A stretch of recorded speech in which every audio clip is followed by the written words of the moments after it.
YouTube, how we doing? Your boy PPS here, back again. College basketball, unbelievable slate today. We have a loaded Wednesday. Getting right back into it today. This is, I think, 3 days in a row? We're going to keep coming right back and hopefully cash in a couple more tickets for you guys yet again. Back at it this morning, ready to get some more plays out there. Yes, sir. Rise and shine, ready to get after it.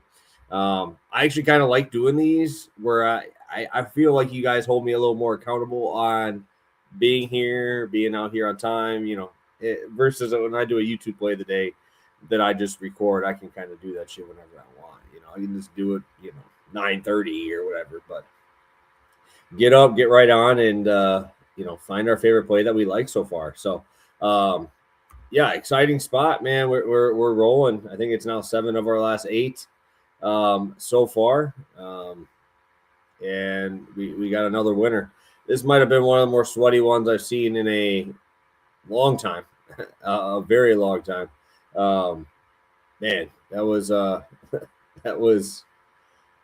I don't think it should have been that sketchy. I really don't. It was at like 85.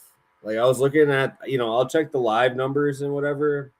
And I was like, dude, how is it getting this close? And then all of a sudden we just watch, brick. And I'm like, oh my God, are we really going to lose this bet?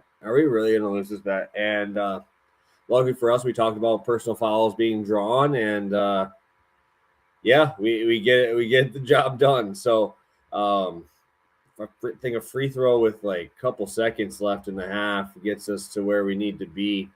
But damn, dude, that was a scary spot to be, for sure. But hopefully we can keep it rolling. Dude, the turnovers were horrible, absolutely horrible. And honestly, Miami's not usually that bad in turnovers. Like they're usually pretty good. They take care of the ball. They're an efficient offense. I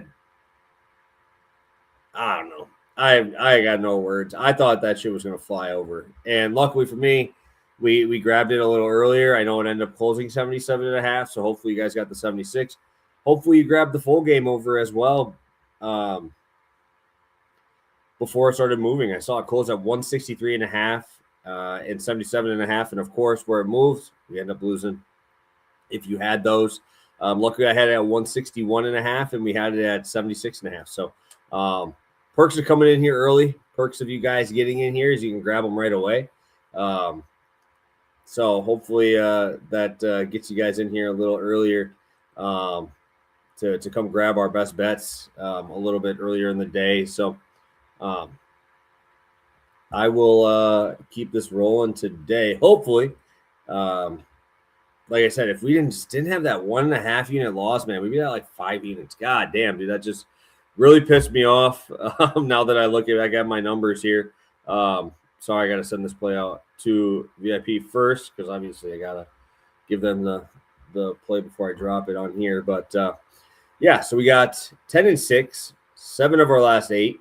We can kind of run through these too if you want. We can kind of run through these. I always want people to know like I am keeping track.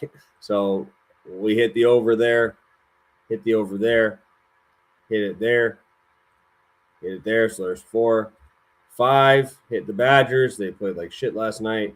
Lost this one, 5 for 6, 6 for 7. 7-1 run there to get us up to 10-6 at 2.6 units. Just in case you guys are new here and we're wondering, anybody can come up with that and make up their numbers and make up their stuff. Like I said, I try to keep all my bets all the way through. I still have last year's NBA. I have last year's MLB, which is coming up, which is super exciting. I know I'm rumbling on here. I'm just trying to get the best spot. I think it's FanDuel today. I think we'll be on FanDuel for today. If you guys could pop over on YouTube, subscribe to the channel, hit the like button. I guess I'm still working with Twitter. I have no idea what's taking so long, but they said they're going to get back to me about getting my account back. Honestly, I've been on the other account and everything's been going pretty good. But if you could subscribe over on YouTube if you haven't already, follow over on X at Scovsbighits. That's where I'll be posting, the free play stuff if it's not over here. So we're going over to FanDuel, and we're going to go to Arizona first half over 77.5 at minus 120. Really like the spot for Arizona. And I think this is like I feel like this is the game that's going to make or break that 25-1. I know everybody's going to be all over Boozer, even though they play a bunch of shit teams, dude. I think it's awful. I'm watching that ACC, and they're horrible. Syracuse, horrible. Clemson looked horrible. I mean, it was just if Duke doesn't win that conference, they should, because I am not high on the ACC at all. We just saw Louisville get ran through yesterday. So, and that's supposed to be probably second or third best team in the conference. North Carolina sucks. So this is a game. This is the game. You get to face Arizona at Arizona, 12.5-point dogs for BYU. The tough part is no Richie Saunders. Obviously, Richie Saunders was arguably the third best player on this team. If you want to argue that he's better than Robert Wright, I wouldn't. But those two have been very good key contributors alongside of AJ DeBansa. But, first game went under this number. It went to 75. I was just very surprised at BYU's scrappiness and ability to get offensive rebounds. They had, 16 offensive rebounds in that game. 16 offensive rebounds, 72 shot attempts, which is pretty wild when you look at it head to head against Arizona, because they were just grabbing all these offensive rebounds. Keita had 4 offensive rebounds. Robert Wright had 2. I know Saunders had 4 in there too, but he fouled out in that game anyway, so that was a part of it. BYU at that time was 13th in the country. They were kind of rolling, but DeBansa went for 24, 4, and 5 in that game.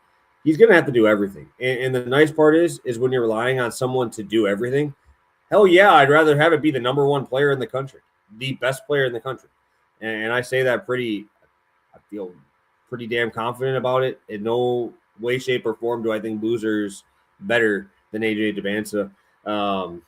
And I think this is a spot where DeBansa's got to show out. He's going into hostile territory. He's the number 1 scorer in the country. He put up 24 on these guys earlier in the year. He's actually been shooting the 3-ball decent on the road. I believe it's 40% on the road through 9 games in those situations. I think Keita should be able to dominate in the paint. Arizona's got bigs, but they're not, Keita big. Keita is a brick. That dude is an absolute brick. 6'8", 231, and grabs offensive boards, defensive boards. This dude is a tank. He is literally a tank. So I think that's really important, is going to be the paint scoring for BYU. But also, I mean, I'm a huge AJ DeBansa fan. But if we're going to talk about someone, we need to start putting some love on Robert Wright, the guy from Baylor. Dude, this guy is absolutely cooking this year, dude. 19 points per game, 5 assists. He went for 39 against Colorado. Yes, I will put that out there, that they were doubling AJ DeBansa immediately. DeBansa had 20, 12, and 8, almost triple-double in college, which is crazy with that many points. Some guys try to go and get the triple-doubles and do it there. But Baylor and Colorado, I like to see that he played full 40. He's out there. This dude is a stud. He was really good last year with Baylor too. So this dude is just going to have to take even bigger step up, right? Put up 17 against Houston. DeBansa, like I said, put up 28 against or 24 against Houston. They're on back-to-back wins. And I don't know if anybody watched, but I was watching the Texas Tech game before I went to bed last night. Toppin got hurt. I mean, that's huge. If Toppin misses any time, Texas Tech is horrible, bro. I know they got some decent guards, but you take out their best player, Toppin is legitimately third in this Naismith voting. Like, he is that good. He is that type of dude. So then you take that one. You would move past them because they're a game and a half behind Texas Tech. Kansas tonight. I believe Kansas is playing tonight in a tough matchup, right? I think they're playing who they got today. They had someone. I think it was Oklahoma State, where they're only 5-point favorites, so that's a tough spot. Like, this conference can get kind of crazy here, right? I mean, those people playing for the 4, 5, 6 seed, this could get a little fun in the Big 12. I think this is the best conference right there. Yeah, Richie Saunders is good. Yeah, Richie Saunders is their third best player. Yeah, it's very unfortunate, but like I said, if I'm going to have someone, take over, I would much rather have it be the number one player in the country to shoulder that type of load for the team here. So, yeah, I don't hate 78.5. I just know FanDuel's got it at 77 right now. I think Rivers has 77. I mean, there's a couple other spots that still have 77. Saw DraftKings is 78. But, yeah, I think the step up, I would be a lot more concerned for this bet if Robert Wright wasn't already kind of in his bag right now. Like, he's actually really picking stuff up. He only scored 7 points in that first game. Only 7 points. A lot of fouls in that game. Both teams very good at drawing fouls. Both of them in the top 25 in personal fouls per possession drawn. So we really like that. Both teams don't foul a ton, but we kind of saw how both teams do such a good job in that first game because we saw a ton of fouls, ton of free throws in that first game. Arizona shot 32 free throws. BYU did not shoot the free throws well, 12 for 19, not great. But, yeah, we had 41 fouls in that first game. So we do like to see that. We like to see the ability for these guys to get to the line, especially in a first half number like this. If we want to go into just first half scoring, BYU is averaging 39 points per game in the first half, which is a pretty damn good number. Arizona right now is 7th, averaging 43 points per game in that first half. So obviously just going to averages, we do like to see that even if they just both play very average basketball, their average first half, we should get there. But again, yeah, the Richie Saunders stuff sucks. I know, but I don't know, man. I'm a big fan of Robert Wright, and I know Arizona has they're ranked pretty high in KenPom per their defensive rating. But I'm looking at some of these games, and we're getting some shootout type of games, right? I mean, Arizona has no problem playing into a shootout, and I don't think BYU is going to complain too much, right? If we look at these. Arizona right now, I believe, is ranked 26th in adjusted tempo. BYU is 50th.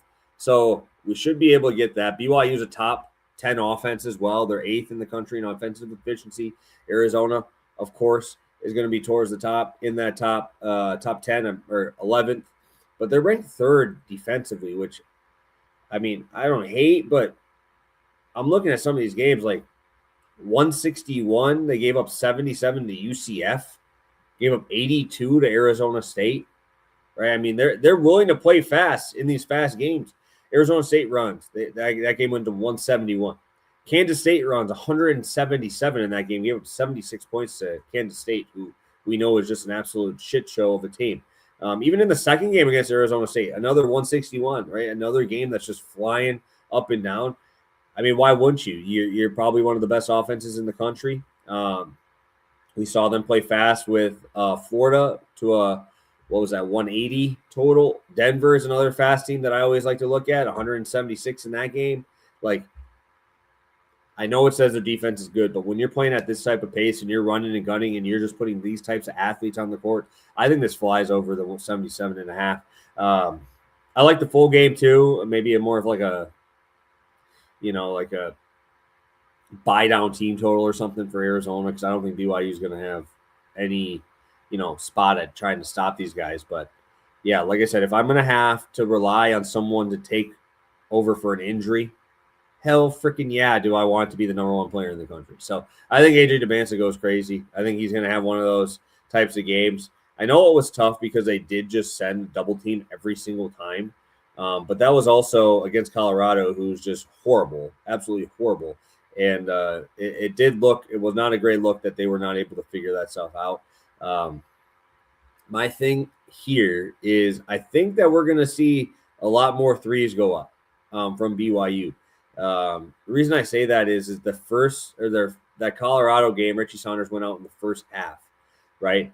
And I was just like, what are we doing here? You could just tell that everything was kind of off, right? And it wasn't really matching. They only put up 22 threes. I'm expecting that to go up way higher. They were 50% from three. I'm expecting them to shoot probably close to 30 here. So I think we're going to see a lot of threes. Obviously, that leads to more variability. But when you have you have guys who can do it. You have good players who can do it. BYU is allowing 33% from three so far this year. Arizona's at 32, but at home 33.5%. So I really like this spot. I think both teams are going to put up some numbers. But I'm really excited to watch this. Not that I like that Richie Saunders out. Obviously, this bet would probably be closer to 80 if he was in. But man, I'm really curious to see the type of numbers that Robert Wright and Dabanza put up next to each other when they're both playing 40 minutes and putting up a show. So Arizona first half over 77.5. If any of you guys have any questions, drop it in the chat now. I will try and get to those. But I don't think I have anything else on this. I'll still talk to Stu about possibly doing a pass the prop. I know he doesn't do college basketball, but we can still figure out what we're gonna do for that, because obviously anytime we can, would love to pop on and talk ball with you guys. So I'll talk to him. Hopefully we can figure out some timing and get that going. But if you guys have any questions, drop them in the chat. If not, we'll be back tomorrow doing the same thing and back after it. Might have to be super early or a little later just because I got some couple things I got to do in the morning. So we're back, guys. Hopefully we can get 8 for our last 9. We're at 7 for our last 8, 7-1 run in college basketball, moving us up to 10-6, 2.6 units. I know everybody's kind of nervous when we were minus 2.6, but told you we'll get there. We'll get there. It's a long game. That's why you just can't get too crazy up and down with these runs. That's why I'm happy about the runs. Obviously, my wallet's pretty happy. I'm feeling pretty good about it. Hit some pretty nice tickets yesterday, but I wouldn't be too high and low with it, because obviously, if we're doing the units correctly, we will make some money. So I do think we will have a baseball futures show. I know Stu is kind of waiting till spring training type of stuff, just because we have seen a decent amount of injuries and you don't want to do a futures show there. But I know I'm going to start doing some best ball drafts here pretty quick on DraftKings for baseball, and I got my fantasy baseball draft for a year long coming up. So I remember our numbers last year were pretty wild for MLB. MLB, I hate saying it because I feel like everybody just kind of makes fun of people for doing it, where they say, oh, this is the best sport. I say it pretty openly. Like, I think baseball is my best sport, to be honest. 65 and 47 last year on the YouTube spots. If you went over to action, I think I was up like 48 units on that. You play enough baseball, you hopefully understand how it goes. But yeah, I think we got baseball futures coming up. I would probably say it won't be for a little while, just because we still have the Baseball Classic yet, which is awesome. I'm obviously super excited for the World Baseball Classic. And it's a fun time. I know I already got a couple more signups for people jumping in the group for MLB stuff, getting ready for the March Madness MLB overlap.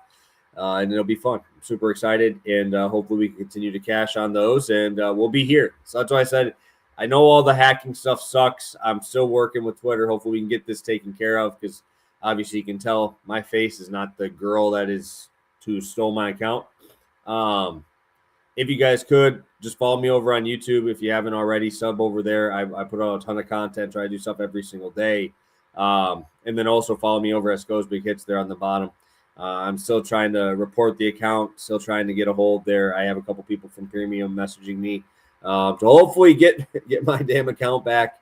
It would make things a hell of a lot easier if we could just get all you guys back in one spot and not have everybody kind of all over the place, split up. So again, easiest way, just follow me on YouTube. I'll be there every single time. Shouldn't have any issues there, but we'll be ready to go and cash them when we're ready here. So yeah, it's horrible, bro. I'm really just hoping these people just get kicked out. I don't know why mine's taking longer than everybody else's, but they messaged me, said they'll be able to help me out, but it'll be, I don't know, it's been a day since that message, so hopefully I get something here soon, because it would be nice. It would be nice. So all right, guys, appreciate you jumping on with me. I will be back possibly in a couple hours. I'll talk to Stu.